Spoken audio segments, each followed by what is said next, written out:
Herzlich willkommen auf dem YouTube-Kanal von eBakery, die Agentur für Online-Händler. In diesem Video zeigen wir euch, wie das Facebook-Feature Watch Together funktioniert und wie ihr es am besten benutzen könnt. Wenn euch das Video gefällt, dann gebt uns einen Daumen nach oben und abonniert den Kanal. Facebook bietet Usern eine Möglichkeit an, wie diese zusammen Zeit verbringen können. Dazu gibt es eine Funktion, die im Videocall des Facebook-Managers verfügbar ist. In Messenger-Rooms oder auch im Messenger-Chat von Facebook können mehrere User einen Videocall starten.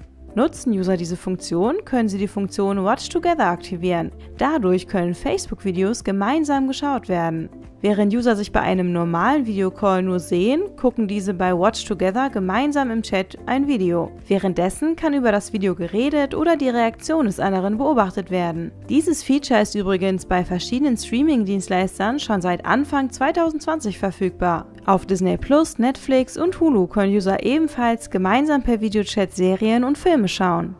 Diese haben jedoch im Vergleich zu Facebook eine größere Auswahl an Content. Außerdem kann hier auf dem Fernseher geschaut werden. Watch Together ist bisher nur auf dem Smartphone verfügbar.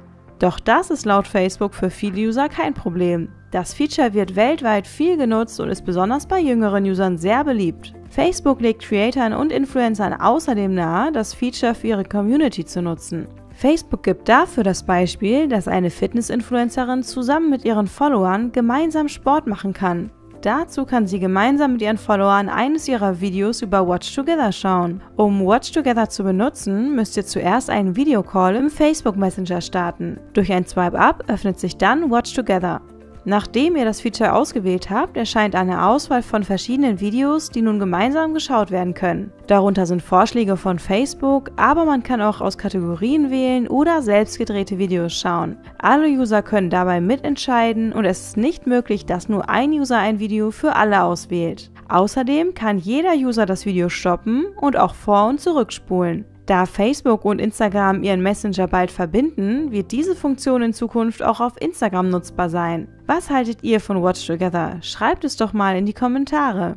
Wenn euch das Video gefallen hat, dann gebt uns einen Daumen nach oben und abonniert den Kanal. Bei weiteren Fragen wendet euch gerne direkt an die Experten von eBakery. Viel Erfolg wünscht euch euer eBakery-Team.